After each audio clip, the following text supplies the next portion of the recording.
Hello everyone, आप सभी का संहिताज एकेडमी में स्वागत है। और आज के सेशन में हम सॉल्व करने वाले हैं बहुत सारे क्वेश्चंस जो कि सीटेड साइंस पेपर 2 में पूछे गए हैं। और ये सभी क्वेश्चन रिप्रोडक्शन इन प्लांट्स और एनिमल्स से रिलेटेड है। So without wasting any time let's get started. आज के सेशन में टोटल 25 क्वेश्चंस रहेगा, तो आप मुझे कमेंट करके भी बता सकते हैं कि आउट ऑफ 25 आपको कितना मिला। ठीक है, और यहाँ पर इंग्लिश और हिंदी दोनों ही लैंग्वेज में क्वेश्चन दिया रहेगा। तो जिनका भी इंग्लिश में रहता है लैंग्वेज या जो हिंदी में साइंस को पढ़ रहे हैं, दोनों के लिए ही ये जो सेशन है बेनिफिशियल होने वाला है। तो चलिए स्टार्ट करते हैं। तो हमारे सेशन का जो फर्स्ट क्वेश्चन है, यहाँ पर हमसे कहा गया है which of the following are correctly matched with their mode of reproduction. So यहाँ पर हमको ए में ऑर्गेनिज्म दिए गए हैं और बी में मोड ऑफ रिप्रोडक्शन बताया गया है। तो हमको सही तरीके से इसको मैच करना है। तो हम अगर फर्स्ट पे फोकस करें जो कि ईस्ट है, ईस्ट में क्या होता है, बडिंग इन ईस्ट होता है, तो बडिंग चला जाएगा ईस्ट के साथ। उसके बाद जो पोटैटो है, पोटैटो में वेजिटेटिव प्रोपगेशन होता है, सो बी चला जाएगा पोटैटो के साथ। और नेक्स्ट है एल्गी। एल्गी जैसे कि हमने स्पाइरोगाइरा पढ़ा हुआ है जो कि एक टाइप ऑफ एल्गी ही है, तो उसमें फ्रैगमेंटेशन होता है, तो सी चला जाएगा यहाँ पे।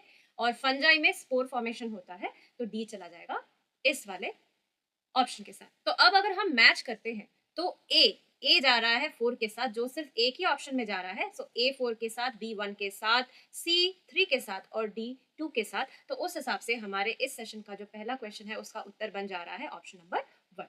आगे बढ़ेंगे नेक्स्ट क्वेश्चन की ओर, तो चलिए देख लिया जाए। सो यहाँ पर अगेन हमको एक मैच द फॉलोइंग दिया गया है। सो यहाँ पर हमको कॉलम ए में जो प्लांट्स है या ऑर्गेनिज्म है उनके नाम बताए गए हैं, और यहाँ पर जो एसेक्सुअल मोड ऑफ रिप्रोडक्शन है वो कॉलम बी में बताया गया है। तो बारी बारी से इनको हम सॉल्व करते हैं। तो जो रोज होता है, रोज में वेजिटेटिव प्रोपगेशन होता है, मतलब स्टेम, जो स्टेम कटिंग है वहीं से हम एक नया रोज प्लांट बना सकते हैं। तो ए चला जाएगा 5 के साथ यहाँ पे। आगे ईस्ट में क्या होता है, ईस्ट में बडिंग होती है, तो बी चला जाएगा बडिंग के साथ। फर्न्स में स्पोर फॉर्मेशन होता है, तो सी चला जाएगा 2 के साथ।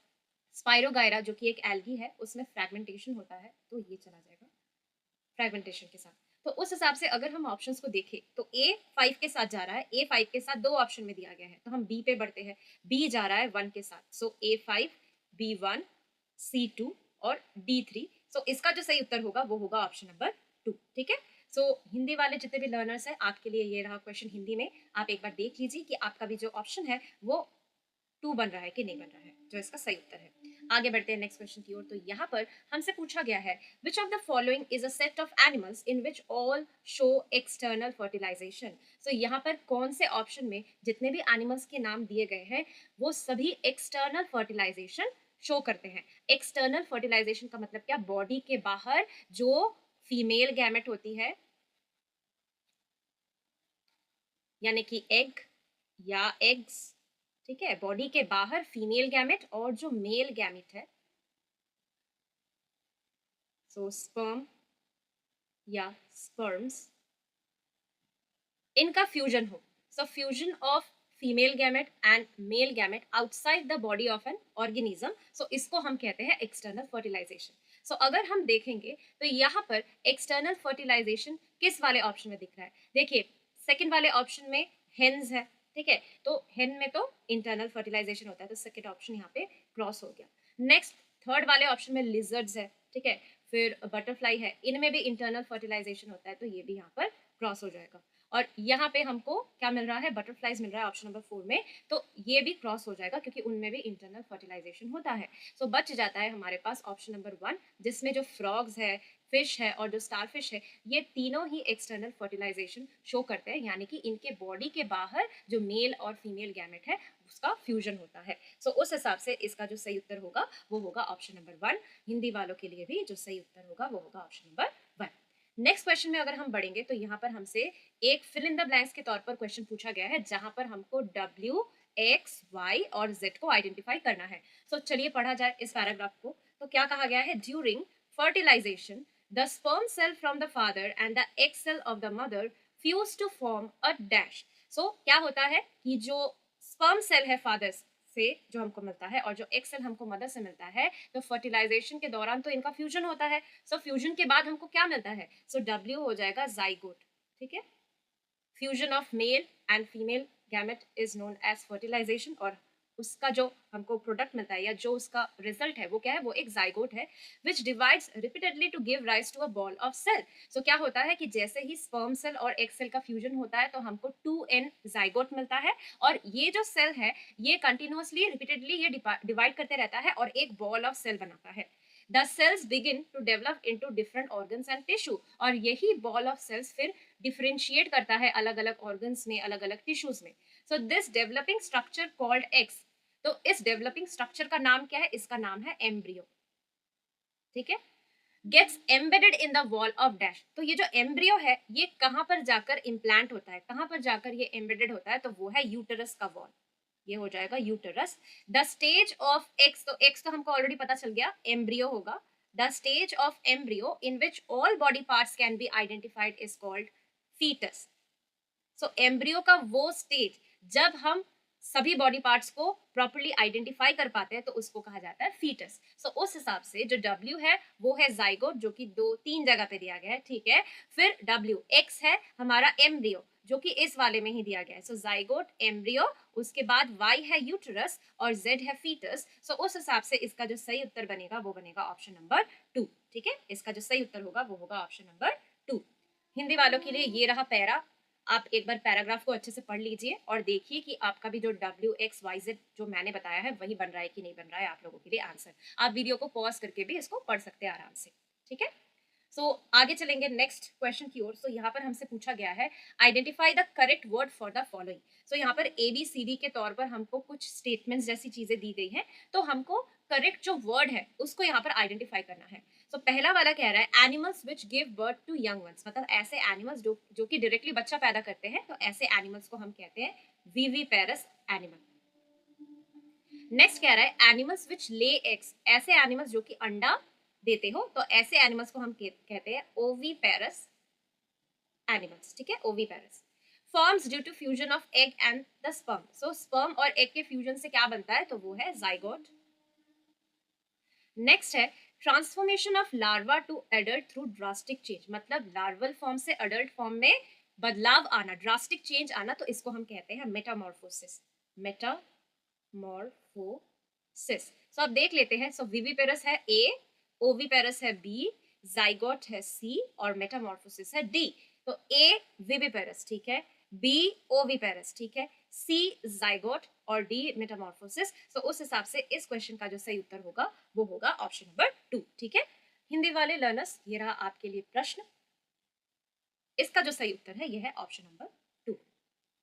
आगे चलते हैं नेक्स्ट क्वेश्चन की ओर। यहाँ पर हमसे कहा गया है which one of the following seeds is not generally found to be dispersed by wind. So इन चारों ऑप्शंस में से किसका सीड विंड की मदद से एक जगह से दूसरी जगह स्प्रेड नहीं होता है। तो अगर हम देखेंगे तो यहाँ पर जो फोर्थ ऑप्शन है जो कि जैंथियम दिया गया है, ये सीड जो होता है ये कुछ इस टाइप का दिखता है और इसके बॉडी पे ऐसे हुक लाइक स्ट्रक्चर्स होते हैं। ठीक है, तो ये जो हुक लाइक स्ट्रक्चर्स है इनके मदद से ये एनिमल के फर या हमारे ह्यूमन बींग्स के कपड़ों में ये अटक जाते हैं, और फिर एनिमल जहां भी जाता है या ह्यूमन जहां भी जाता है तो अगर ये डिटैच कर जाते हैं तो वहां पे सॉइल पे गिरने पे अगर उनको प्रॉपर कंडीशन मिलेगा तो फिर वो वहां पे नया जैंथियम का प्लांट क्रिएट करेंगे। बाकी जो मदार, सनफ्लावर, ड्रमस्टिक, ये सभी जो सीड्स है it is dispersed with the help of wind. जो जैंथियम है it is dispersed with the help of animals और ह्यूमंस। ठीक है, सो हमको एक ऐसी सीड ढूंढनी थी जो कि हवा की मदद से एक जगह से दूसरी जगह स्प्रेड ना करती हो, तो उस हिसाब से इसका जो सही उत्तर होगा वो होगा जैंथियम। ठीक है, आगे चलेंगे नेक्स्ट क्वेश्चन की ओर। तो यहाँ पर हमसे कहा गया है which one of the following is not a method of asexual, हाँ इसको असेक्सुअल नहीं पढ़ना, एसेक्सुअल रिप्रोडक्शन इन प्लांट्स, मतलब पौधों में एसेक्सुअल रिप्रोडक्शन का कौन सा यहाँ पे मेथड नहीं है। So budding asexual mode of reproduction है, स्पोर फॉर्मेशन भी असेक्सुअल मोड ऑफ रिप्रोडक्शन है, फ्रैगमेंटेशन भी क्या है, असेक्सुअल मोड ऑफ रिप्रोडक्शन है। बडिंग किस में होता है, बडिंग हाइड्रा में होता है, बडिंग ईस्ट में होता है, स्पोर फॉर्मेशन होता है फर्न्स में, फंजाई में, फ्रैगमेंटेशन होता है स्पाइरोगाइरा यानी कि एल्गी में। जो पॉलिनेशन होता है, पॉलिनेशन का मतलब क्या है, transfer of pollen grain that is produced in anthers to the stigma is known as pollination. So जो pollen grain का ट्रांसफर होता है स्टिग्मा की तरफ, इसी को हम पॉलिनेशन कहते हैं। तो पॉलिनेशन क्या है, वो सेक्सुअल रिप्रोडक्शन का ही एक स्टेप है। तो यहाँ पर हमको कहा था which is not a method of asexual reproduction in plants, तो इसका जो सही उत्तर होगा वो होगा पॉलिनेशन यानी कि परागन। ठीक है, आगे बढ़ेंगे नेक्स्ट क्वेश्चन की ओर। तो यहाँ पर हमसे पूछा गया है फिल इन द ब्लैंक्स के तौर पर एक क्वेश्चन।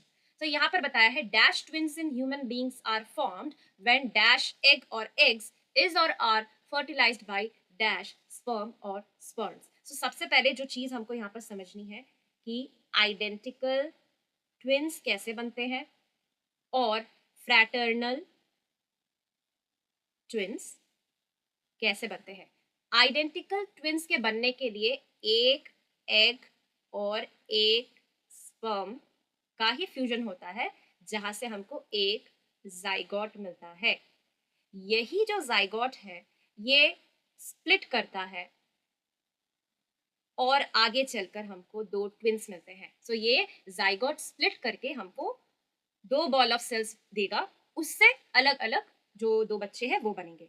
सो आइडेंटिकल ट्विन्स जो होते हैं उनका जो सेक्स होता है वो सेम ही रहता है, मतलब दो लड़का दो लड़की ऐसे होते हैं। फ्रैटर्नल ट्विन्स कब बनते हैं? जब टू एग्स और टू स्पर्म्स का फ्यूजन होता है और इससे हमको दो जाइगोट मिलते हैं। ठीक है, तो अलग अलग जाइगोट से अलग अलग बच्चे बनेंगे। सो दो जाइगोट्स हमको मिलेंगे यहाँ पे। सो आपको याद रखना है आइडेंटिकल ट्विन्स के लिए एक एग और एक स्पर्म का ही फ्यूजन होता है, उससे जो जाइगोट बनता है वो स्प्लिट करके हमको ट्विन्स देता है। फ्रैटर्नल ट्विन्स में क्या होता है, हमको दो अंडे और दो स्पर्म की जरूरत होते हैं और इनके फ्यूजन से हमको दो जाइगोट मिलता है, तो वहां से दो बच्चे बनते हैं। ये आपको याद रखना है। फ्रैटर्नल ट्विन्स में ज्यादातर ऐसा देखा गया है कि जो सेक्स होता है वो डिफरेंट होता है, मतलब लड़का लड़की इस टाइप का होता है। ठीक है, सो अब अगर हम यहाँ पर देखेंगे तो अगर हम फ्रैटर्नल ट्विन्स मान के चले, एक्स को अगर फ्रैटर्नल माने तो यहाँ पर तो टू एग्स और टू स्पर्म होना चाहिए, बट फ्रैटर्नल में तो टू टू दोनों ऑप्शन में नहीं दिया गया, तो ये फ्रैटर्नल ट्विन्स वाला जो ऑप्शन है ये यहाँ पर आंसर नहीं बनेगा। अब आइडेंटिकल ट्विन्स को अगर हम मान के चले तो ये अगर आइडेंटिकल हुआ, so identical twins in human beings are formed when one egg is fertilized by one sperm. So यहाँ पर ऑप्शन नंबर 1 में इस मुताबिक आंसर दिया गया है, तो यही इसका सही उत्तर होगा। ठीक है, ऑप्शन नंबर 1। हिंदी वालों के लिए ये रहा क्वेश्चन। देख लीजिएगा कि आपका भी जो आंसर है वो ऑप्शन नंबर 1 बन रहा है कि नहीं। समरूप एक एक, मानवों में समरूप जुड़वा बच्चे पैदा होते हैं जब एक अंडा और एक शुक्राणु द्वारा निषेचित होते हैं। ओके, नेक्स्ट क्वेश्चन में हमसे कहा गया है in human beings fraternal twins are formed by. तो अभी हमने पढ़ा था कि फ्रैटर्नल ट्विन्स कब बनते हैं, जब दो अंडे का फ्यूजन होता है दो स्पर्म के साथ, यानी कि fertilization of two eggs by two sperm. So इसका जो सही उत्तर होगा वो होगा ऑप्शन नंबर 4। हिंदी वालों के लिए भी यही इसका सही उत्तर होगा, आप एक बार देख लीजिएगा। आगे बढ़ेंगे तो यहाँ पर हमसे कहा गया है which of the following statement is correct. So out of 1 2 3 4 कौन सा स्टेटमेंट सही है। So the unfertilised egg has one chromosome. तो देखिए एक्चुअली जो एग होता है और जो स्पर्म होता है ये दोनों ही क्या है, एग और स्पर्म ये दोनों ही गैमेट है, और गैमेट में जो नंबर ऑफ क्रोमोसोम है वो आधा हो जाता है। ठीक है, सो ह्यूमन बींग्स के नॉर्मल सेल में जो नंबर ऑफ क्रोमोसोम्स है वो 2n इक्वल्स टू 46 है, बट गैमेट्स में यही बन जाता है n इक्वल्स टू 23, हाफ हो जाता है क्रोमोसोम नंबर। सो एग में भी n इक्वल्स टू 23 क्रोमोसोम है, स्पर्म में भी n इक्वल्स टू 23 क्रोमोसोम है। सो अनफर्टिलाइज्ड एग में एक क्रोमोसोम बताया गया, ये बात गलत है, 23 क्रोमोसोम होने चाहिए। The unfertilised egg has 23 pairs of chromosome बताया गया, तो ये बात भी गलत है क्योंकि 23 पेयर्स मतलब 46 हो जाना, जो कि सोमैटिक सेल्स में होते हैं। ठीक है, सोमैटिक सेल्स में ऐसा होता है, बट गैमेट में आधा हो जाता है क्रोमोसोम नंबर, तो 23 पेयर्स तो होगा नहीं। The unfertilised egg has 22 chromosome, ये बात भी गलत है, यहाँ पर अगर 23 दिया रहता तो सही होता। तो अब थर्ड वाले ऑप्शन में क्या कहा गया है, the unfertilised egg has 1x that is sex chromosome, तो ये जो ऑप्शन है ये सही है। कैसे ये सही हो रहा है, देखिए जो फीमेल का सोमैटिक सेल का कॉम्पोजिशन क्या होता है, अगर ये एक सोमैटिक सेल है, ठीक है, मतलब बॉडी सेल है, तो इसमें क्रोमोसोम का कॉम्पोजिशन कैसा होगा, 44 प्लस एक्स एक्स। ठीक है, तो ये एक सोमैटिक सेल है। तो गैमेट्स कैसे बनेंगे अगर हम देख ले तो गैमेट्स में क्या हो जाता है, क्रोमोसोम नंबर आधा हो जाता है, तो ये हमको पहला एग मिला और ये हमको दूसरा एग मिला। ठीक है, सो 44 का आधा क्या हो जाएगा, 22 प्लस 1 एक्स क्रोमोसोम जो कि सेक्स क्रोमोसोम है, और यहाँ पर भी ये हो जाएगा 22 प्लस 1 एक्स क्रोमोसोम जो कि सेक्स क्रोमोसोम है। इसको पूरा मिला के बनता है 23 क्रोमोसोम्स। ठीक है, ये भी वैसा ही है पूरा मिला के। तो ये वाला ऑप्शन जो सही है ये एकदम करेक्ट आंसर है इसका कि the unfertilised egg has one x that is sex chromosome, क्योंकि लड़कियां हमेशा ही एक्स देती है। बच्चे का जो सेक्स वो डिपेंड करता है उनके पिताजी पर कि पिताजी के स्पर्म में वाई क्रोमोसोम है या एक्स क्रोमोसोम है। ठीक है, तो इसका जो सही उत्तर होगा वो होगा ऑप्शन नंबर 3। आशा करती हूँ कि आपको ये समझ में आया होगा। आगे बढ़ेंगे नेक्स्ट क्वेश्चन की ओर। तो यहाँ पर हमसे कहा गया है which of the following statement is और are always true about the process of cloning.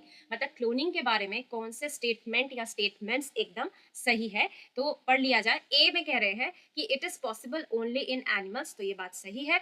B कह रहे हैं मतलब ये जो क्लोनिंग प्रोसेस है ये एनिमल्स में ही पॉसिबल है। तो as per NCERT text book वहां पर यही लाइन बताई गई है कि it is possible only in animals, तो ए सही है।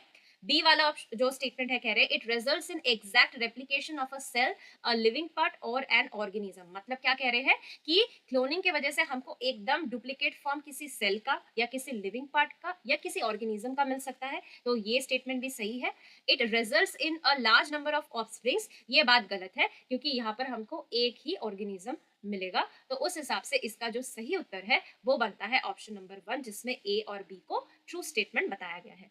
तो हिंदी वाले एक बार आप ये क्वेश्चन पढ़ लीजिए और देखिए आपका भी सही उत्तर ऑप्शन नंबर 1 बन रहा है कि नहीं बन रहा है। आगे बढ़ेंगे नेक्स्ट क्वेश्चन की ओर। यहाँ पर हमसे कहा गया है read the following statements and choose the correct option. So statement 1 और स्टेटमेंट 2 S1 S2 के फॉर्म में हमको दिया गया है। इनमें से जो सही है उसका चयन हमें करना है। सो सबसे पहले स्टेटमेंट 1 कह रहा है hen exhibits एक्सटर्नल फर्टिलाइजेशन, मतलब मुर्गियों में जो फर्टिलाइजेशन का प्रोसेस होता है वो उनकी बॉडी के बाहर होता है, जो कि बिल्कुल गलत है क्योंकि हेंस में इंटरनल फर्टिलाइजेशन होता है।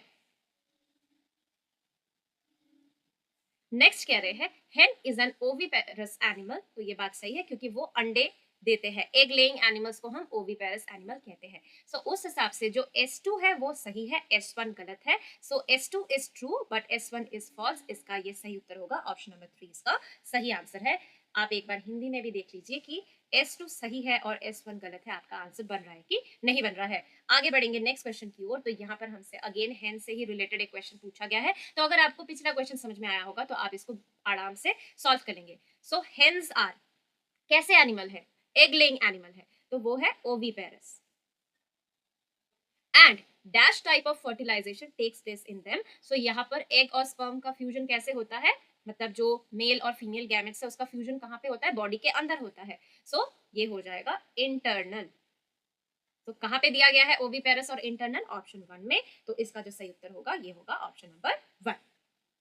नेक्स्ट क्वेश्चन में हमसे कहा गया है which of the following is a set of oviparous animal, मतलब एग लेइंग एनिमल्स कौन से ऑप्शन में दिए गए हैं। तो अगर देखा जाए तो यहाँ पर हम देख पा रहे हैं ऑप्शन 1 में रैट है, तो वो तो बच्चे देते हैं, तो ये वाला नहीं होगा। नेक्स्ट है हमारे ऑप्शन 2 में हेन है। सो हेन एग लेइंग एनिमल है, स्नेक भी एग लेइंग एनिमल है, फ्रॉग भी एग लेइंग एनिमल है। तो हमको हमारा जो आंसर है वो तो फिलहाल मिल गया है। बाकी जो दो ऑप्शन है वहां पर अगेन हमको यहाँ पे रैट मिल गया, यहाँ पे कैंगरू मिल गया, तो उस वजह से ये जो सेट है ये ओविपेरस एनिमल्स के एग्जांपल्स नहीं बता रहे हैं। सिर्फ ऑप्शन 2 में जितने भी एनिमल्स है वो सभी एग लेइंग एनिमल्स है, क्योंकि जो फ्रॉग है यानी कि जो मेंढक है, जो सांप है और जो मुर्गी है, ये तीनों ही अंडा देते हैं। तो इसका जो सही उत्तर होगा वो होगा ऑप्शन नंबर 2। नेक्स्ट क्वेश्चन में हमसे पूछा गया है which of the following is और are asexual modes of reproduction in animals, मतलब asexual mode of reproduction in animals इनमें से कौन सा है। तो ए में बताया गया है बर्डिंग, यस ये एसेक्सुअल मोड ऑफ रिप्रोडक्शन है क्योंकि बर्डिंग इन हाइड्रा होता है। बाइनरी फिशन भी एक एसेक्सुअल मोड ऑफ रिप्रोडक्शन है एनिमल्स में, जो कि एमीबा में होता है, देन पैरामीशियम में होता है। और एसेक्सुअल मोड ऑफ रिप्रोडक्शन का मतलब क्या है कि यहाँ पर गैमेट फॉर्मेशन की जरूरत नहीं होती है और यहाँ पर सिंगल पेरेंट ही अपने बच्चे पैदा कर सकता है, उनको पार्टनर्स की जरूरत नहीं होती है। सी वाले में कहा गया है आईवीएफ के बारे में, मतलब in vitro fertilization to produce test tube babies. तो आईवीएफ जो है वो एक सेक्सुअल रिप्रोडक्शन का ही तरीका है। जब नॉर्मली जो कपल्स है वो बच्चे कंसीव नहीं कर पाते हैं तब वो आईवीएफ को चुनते हैं। आईवीएफ में क्या होता है, मेल और फीमेल गैमेट का फ्यूजन कराया जाता है टेस्ट ट्यूब में, ठीक है। सो जिस वजह से इसको हम एसेक्सुअल मोड ऑफ रिप्रोडक्शन नहीं कह सकते, ये सेक्सुअल मोड ऑफ रिप्रोडक्शन है। सो जो सही उत्तर होगा वो होगा ऑप्शन नंबर 1, जहां पर ए और बी को asexual mode of reproduction in animals बताया गया है। सो हिंदी में ये रहा आपके लिए प्रश्न। देख लीजिए कि आपका भी आंसर ऑप्शन नंबर 1 बन रहा है कि नहीं बन रहा है। आगे बढ़ेंगे नेक्स्ट क्वेश्चन की ओर। तो यहाँ पर हमको फिल इन द ब्लैंक्स के तौर पर अगेन क्वेश्चन दिया गया है, तो चलिए इसको सॉल्व करते हैं। The fusion of male gamete dash. So male gamete क्या है, हम जानते हैं वो है स्पर्म, एंड फीमेल गैमेट वो क्या है, वो है ओवम। सो स्पर्म और ओवम के फ्यूजन से क्या बनता है, 3 हो जाएगा zygote, which divides repeatedly to give rise to a ball of cells। तो क्या होता है, जब भी मेल गैमेट जिसको हम स्पर्म कह रहे हैं और फीमेल गैमेट जिसको हम ओवम कह रहे हैं, इनका फ्यूजन होता है तो हमको एक सेल मिलता है जिसका नाम है जाइगोट। ठीक है, जहां पर नंबर ऑफ क्रोमोसोम्स कितने होते हैं, 2n, which is equal to 46। ये ह्यूमंस के केस की बात बता रही हूँ। अब यही जो जाइगोट है ये कंटिन्यूअसली डिवाइड करते रहता है और एक बॉल ऑफ सेल बनाता है। The cells begin to develop into tissues and organ, और यही बॉल ऑफ सेल आगे चलकर डिफरेंट डिफरेंट टिश्यूज बनाता है, डिफरेंट ऑर्गन्स बनाता है हमारी बॉडी का। So this developing structure is called, तो ये जो डेवलपिंग स्ट्रक्चर है इसको क्या कहा जाता है, इसको हम कहते हैं एम्ब्रियो। सो उस हिसाब से सबसे पहला है स्पर्म, फिर है ओवम, फिर है जाइगोट, फिर है एम्ब्रियो, जो कि ऑप्शन नंबर 4 में दिया गया है। सो ये इसका सही उत्तर होगा। हिंदी में आप एक बार इस क्वेश्चन को पढ़ लीजिए और देखिए कि आपका भी जो आंसर है वो ऑप्शन नंबर 4 बन रहा है कि नहीं। शुक्राणु, अंडाणु, युग्मनज और भ्रूण। नेक्स्ट क्वेश्चन में हमसे पूछा गया which of the following pairs of organism reproduce by budding. So इनमें से कौन से ऑर्गेनिज्म में जो एसेक्सुअल मोड ऑफ रिप्रोडक्शन यानी कि जो बडिंग है वो दिखता है। सो हम क्या जानते हैं, बडिंग होता है ईस्ट में एंड हाइड्रा में। ठीक है, so yeast and hydra option number 3 में दिया गया है, तो इसका जो सही उत्तर होगा वो होगा ऑप्शन नंबर 3। एमीबा में होता है binary fission, binary fission. Paramecium में भी बाइनरी फिशन होता है, यहाँ पे भी पैरामीशियम है, सो उसमें बाइनरी फिशन होता है। तो ये जो ऑप्शंस है ये गलत है, क्योंकि हमको बडिंग मेथड ऑफ रिप्रोडक्शन को ढूंढना है जिनमें ये होता है। तो उस हिसाब से जो ऑप्शन नंबर 3 है वो इसका सही उत्तर होगा। चलिए देखते हैं नेक्स्ट क्वेश्चन को। यहाँ पर हमसे कहा गया है a female reproduction organ of a plant is called as. So plant में जो फीमेल रिप्रोडक्टिव ऑर्गन है, रिप्रोडक्शन ऑर्गन नहीं होगा, रिप्रोडक्टिव ऑर्गन है, वो है पिस्टिल, जो कि फ्लावर का ही हिस्सा है। हम जानते हैं ना कि reproductive part of a plant क्या है, वो है फ्लावर। अब फ्लावर का जो फीमेल पार्ट है वो है पिस्टिल। पिस्टिल के 3 पार्ट्स होते हैं, अगर हम ड्रॉ करेंगे तो जो पिस्टिल है वो कुछ ऐसा दिखता है। मैं रफली ड्रॉ कर रही हूँ, कुछ ऐसा दिखता है। हाँ, सो इसका जो ऐसा प्लेटफॉर्म लाइक स्ट्रक्चर है जहां पर आके पॉलन ग्रेन लैंड करते हैं उसको कहा जाता है स्टिग्मा।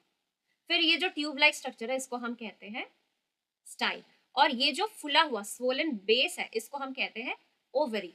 अब ओवरी में ना न्यूमरस ओव्यूल्स हो सकते हैं या एक भी ओव्यूल हो सकता है, सो ये है ओव्यूल्स। सो कुछ इस टाइप का दिखता है फीमेल रिप्रोडक्टिव पार्ट जिसको हम कहते हैं पिस्टिल। सो पिस्टिल के 3 पार्ट्स क्या है, स्टिग्मा, स्टाइल और ओवरी, और ओवरी के अंदर होता है ओव्यूल्स। ओवरी आगे चलकर मतलब जब फर्टिलाइजेशन हो जाता है मेल और फीमेल गैमेट का, सो ओवरी आगे चलकर फ्रूट बनता है और ओव्यूल्स आगे चलकर सीड बनते हैं। तो यहाँ पर कहा गया है it consist of 3 parts of which Y is mainly the receptive surface for pollen grain। तो Y क्या करता है, वो वहां पर pollen grain आकर लैंड करते हैं, तो Y वाला हिस्सा क्या होगा, वो होगा stigma. Fertilization takes place in the dash. So जो फीमेल गैमेट है वो ओव्यूल्स में पाई जाती है, तो Z बन जाएगा ओव्यूल्स। तो फर्टिलाइजेशन कहाँ पे एक्चुअली होना चाहिए, जहां पर फीमेल गैमेट रहेंगी तो वहां पर ही फर्टिलाइजेशन होगा, तो यहाँ पर Z हो जाएगा ओव्यूल। तो ऐसा कहाँ पर दिया गया है, ऐसा यहाँ पर हमको ऑप्शन 1 में ही दिया गया है, तो उस हिसाब से ऑप्शन नंबर 1 इसका सही उत्तर होगा, जहां पर X है पिस्टिल, Y है स्टिग्मा और Z है ओव्यूल्स। ठीक है, सो एक बार हिंदी में भी इस क्वेश्चन को देख लीजिए और देखिए कि आपका भी उत्तर ऑप्शन नंबर 1 बन रहा है कि नहीं बन रहा है।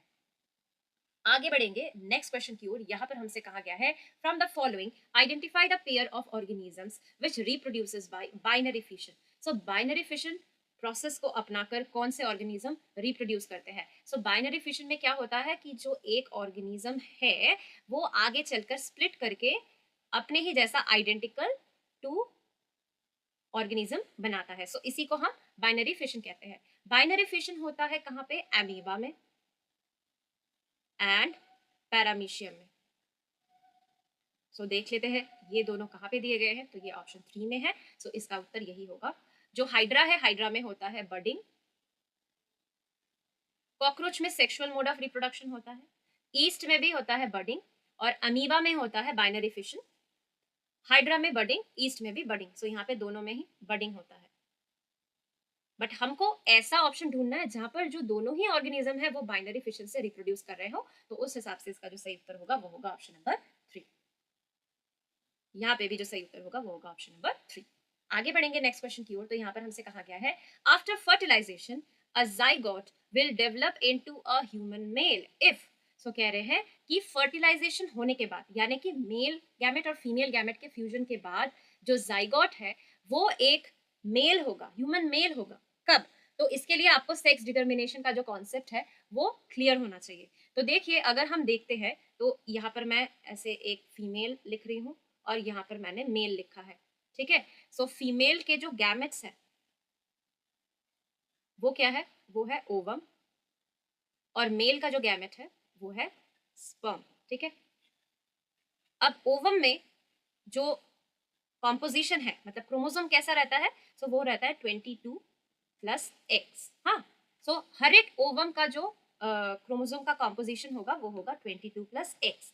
बट जो स्पर्म है ये 50% स्पर्म, मतलब अगर मैं स्पर्म को थोड़ा सा बड़ा करके बनाऊं, ठीक है, ये यहाँ पर जो क्रोमोसोम का कॉम्पोजिशन है वो 22 प्लस एक्स होता है 50% ऑफ द स्पर्म, और यहाँ पर 22 प्लस वाई होता है 50% ऑफ द स्पर्म।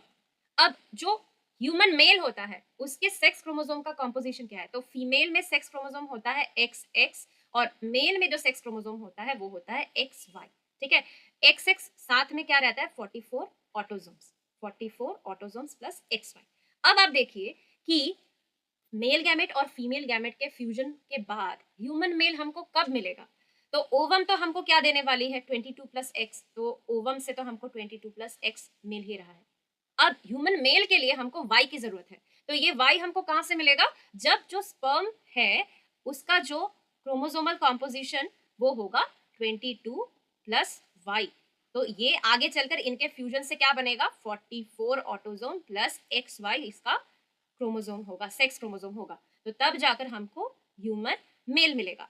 तो अगर हम यहाँ पर ऑप्शन देखें तो कौन सा सही ऑप्शन होना चाहिए? The egg had one Y chromosome. Egg में कभी भी वाई क्रोमोसोम नहीं होता है, सभी एग्स में एक्स ही होता है, sex chromosome. The sperm had one Y chromosome, तो ये वाला सही है। The sperm had one X chromosome, अगर स्पर्म एक्स क्रोमोसोम देगा तो वो क्या हो जाएगा? 22 प्लस 22 44, और मदर से हमको एक्स मिल रहा है, फादर से भी एक्स मिल रहा है, तो एक्स एक्स होने से तो वो फीमेल हो जाएगा, तो ये नहीं होगा। The egg has two Y chromosome, तो ये तो पॉसिबल ही नहीं है। तो इसका जो सही उत्तर होगा वो होगा option number 2, the sperm had one Y chromosome. आशा करती हूँ कि ये आपको समझ आया होगा। तो अगर हम आगे बढ़ेंगे तो यहाँ पर हिंदी में भी ये क्वेश्चन दिया गया है, तो इसका जो सही उत्तर होगा वो होगा शुक्राणु में एक वाई गुणसूत्र हो। तो ये इसका सही ऑप्शन होगा, ऑप्शन नंबर 2 इसका सही उत्तर है। आगे बढ़ेंगे तो यहाँ पर हमसे कहा गया है, which of the following is true regarding pollination. So परागन के बारे में जो सही बात है वो कौन सा है? It involves transfer of pollen from anther to ovule, मतलब पॉलन का ट्रांसफर होता है एंथर से ओव्यूल में, गलत बात है। It involves transfer of pollen from anther to ovary, तो कह रहे हैं पॉलन ग्रेन का ट्रांसफर होता है एंथर से ओवरी में, ये भी गलत बात है। It involves transfer of pollen from anther to stigma, so यहाँ पर बताया गया है कि एंथर में बनने वाले पॉलन ग्रेन का ट्रांसफर स्टिग्मा पे होना, इसको पॉलिनेशन कहते हैं, तो ये बात सही है। फोर्थ वाले ऑप्शन में बताया गया है it involves transfer of pollen from stigma to anther, तो ये बात गलत है। तो इसका जो सही उत्तर है वो होगा ऑप्शन नंबर 3, क्योंकि पॉलिनेशन में क्या होता है, जो एंथर वाला पार्ट है, हम जानते हैं ना कि जो मेल रिप्रोडक्टिव पार्ट है प्लांट्स में, मतलब फ्लावर का, तो ये वाला हिस्सा कहलाता है एंथर और ये वाला हिस्सा कहलाता है फिलामेंट, और ये पूरा हिस्सा कहलाता है स्टेमन, जो कि मेल रिप्रोडक्टिव पार्ट है। अब इस एंथर में न्यूमरस पॉलन ग्रेन्स बनते हैं। सो यही पॉलन ग्रेन जब जो रिसेप्टिव पार्ट है पिस्टिल का, जो कि है स्टिग्मा, यहाँ पर जब लैंड करते हैं तो इसी प्रोसेस को हम पॉलिनेशन कहते हैं। तो इस हिसाब से इसका जो सही उत्तर होगा वो होगा ऑप्शन नंबर 3। यहाँ पर हमको कॉलम ए और कॉलम बी के फॉर्म में मैच द फॉलोइंग दिया गया है। कॉलम ए में कुछ ऑर्गेनिजम्स को बताए गए हैं और कॉलम बी में मोड ऑफ रिप्रोडक्शन को बताया गया है। तो हम इसको मैच कर लेते हैं। एल्गी, यानी कि हमको ध्यान में रखना है स्पाइरोगाइरा, स्पाइरोगाइरा में फ्रैगमेंटेशन होता है तो ये चला जाएगा यहाँ पे। फंजाई में स्पोर फॉर्मेशन होता है तो ये चला जाएगा यहाँ पे। डहलिया में क्या होता है, जो रिप्रोडक्शन होता है वो थ्रू रूट्स होता है तो ये चला जाएगा यहाँ पे। और कैक्टस में क्या हो जाता है, डिटैचमेंट ऑफ बॉडी पार्ट, तो डी चला जाएगा यहाँ पे। तो उस हिसाब से A2 A2 कहाँ पे है? A2 दो ऑप्शन में है, सो हमको बी पे बढ़ना पड़ेगा। A2 और B1 जो कि ऑप्शन नंबर 4 में है, A2, B1, C4 और D3। तो उस हिसाब से इसका जो सही उत्तर होगा वो होगा ऑप्शन नंबर 4। ये रहा आप लोगों के लिए हिंदी में क्वेश्चन, एक बार देख लीजिए, प्रॉपर्ली मैच कर लीजिए और देखिए कि आपका भी जो आंसर है वो ऑप्शन नंबर 4 बन रहा है कि नहीं बन रहा है।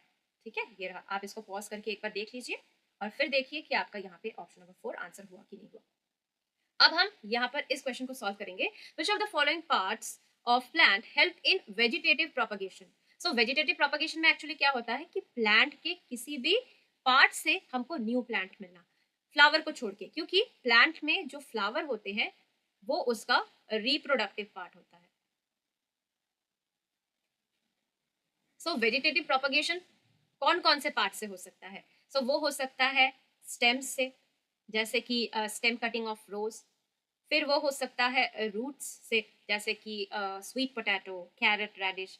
या वो हो सकता है लीव्स से, जैसे कि ब्रायोफाइलम के जो लीव्स के मार्जिन में छोटे छोटे लीफ बर्ड्स हमको देखने को मिलते हैं, वो जब डिटैच करके सॉइल के कांटेक्ट में आते हैं और अगर उनको प्रॉपर कंडीशन मिलता है तो वो वहां से एक न्यू ब्रायोफाइलम का प्लांट बना सकते हैं। तो वेजिटेटिव प्रोपगेशन होता है स्टेम्स, रूट और लीव्स से, जो कि यहाँ पर दिया गया है ऑप्शन नंबर 3 में। बाकी में देखिए फ्लावर है तो नहीं होगा, इधर पे भी फ्लावर है तो नहीं होगा, यहाँ पे भी फ्लावर है तो नहीं होगा। तो इसका जो सही उत्तर है वो होगा ऑप्शन नंबर 3। आप भी देख लीजिए कि आपका आंसर यही ऑप्शन बन रहा है कि नहीं बन रहा है। आगे बढ़ेंगे तो यहाँ पर हमसे पूछा गया है इस क्वेश्चन में कि which of the following are true for sexual reproduction in plants. मतलब सेक्सुअल रिप्रोडक्शन जो प्लांट्स में होता है उसके लिए कौन सा यहाँ पर जो स्टेटमेंट है वो सही है। सो पहला वाला जो स्टेटमेंट ए है वहां पे कह रहे हैं कि two plants are essential for sexual reproduction. So ऐसा कोई जरूरत नहीं है, क्योंकि कभी कभार क्या होता है कि एक ही पौधे में मेल फ्लावर और फीमेल फ्लावर दोनों ही होते हैं, तो वहां पर तो एक प्लांट ही काफी है सेक्सुअल रिप्रोडक्शन के लिए, तो ये वाला नहीं होगा। Only insects are agent of pollination, तो ये भी नहीं होगा। अदर एजेंट्स ऑफ पॉलिनेशन भी है, जैसे कि विंड है, वाटर है। ठीक है, सो सी में क्या कहा जा रहा है कि fertilization occurs only after pollination. So ये बात सही है कि पॉलिनेशन के बाद ही जो फर्टिलाइजेशन होगा, यानी कि पॉलिनेशन के बाद, पॉलिनेशन का मतलब क्या, पॉलन ग्रेन का एंथस से स्टिग्मा की तरफ ट्रांसफर होना, इसी के बाद मेल गैमेट और फीमेल गैमेट का फ्यूजन होता है। तो ये बात सही है। Plants are obtained from seeds. So sexual mode of reproduction में जो हमको नए नए प्लांट्स मिलते हैं वो सीड को सो करने के बाद ही हमको मिलता है। तो उस हिसाब से सी और डी जो स्टेटमेंट है वो सही जा रहा है about sexual reproduction in plants. तो इसका जो सही उत्तर होगा वो होगा ऑप्शन नंबर 4। ठीक है, क्योंकि सी और डी ही सही है, ए और बी जो स्टेटमेंट है वो सही नहीं है। हम आ चुके हैं आज के लास्ट क्वेश्चन में। सो यहाँ पर हमसे कहा गया है identical twins are produced by. So identical twins कैसे बनते हैं, तो हमने क्या पढ़ा था कि आइडेंटिकल ट्विन्स के बनने के लिए एक एग और एक स्पर्म का फ्यूजन जरूरी है। So fertilization of one egg by one sperm, जो कि इसका सही उत्तर होगा ऑप्शन नंबर 4। तो ये रहा आपके लिए हिंदी में क्वेश्चन, सही उत्तर होगा ऑप्शन नंबर 4। इसी के साथ हमारा सेशन यहीं पर समाप्त होता है। अगर आपको मेरा आज का सेशन पसंद आया हो तो इस वीडियो को लाइक एंड शेयर कीजिए, मेरे चैनल सनिताज एकेडमी को सब्सक्राइब कीजिए और जो बेल आइकन है उसको प्रेस करके रखें। आशा करती हूँ कि आज के सेशन से आपका अच्छी तरीके से इस टॉपिक का कंप्लीट रिवीजन हो चुका होगा। आप लोग वेल प्रिपेयर्ड हो गए होंगे इस टॉपिक से जो भी क्वेश्चन आ सकते हैं उसके लिए, और आपके लिए ये जो सेशन है ये बेनिफिशियल साबित हुआ होगा। तो ऐसे ही सेशन के साथ हम दोबारा लौटेंगे। Till then take care and bye bye.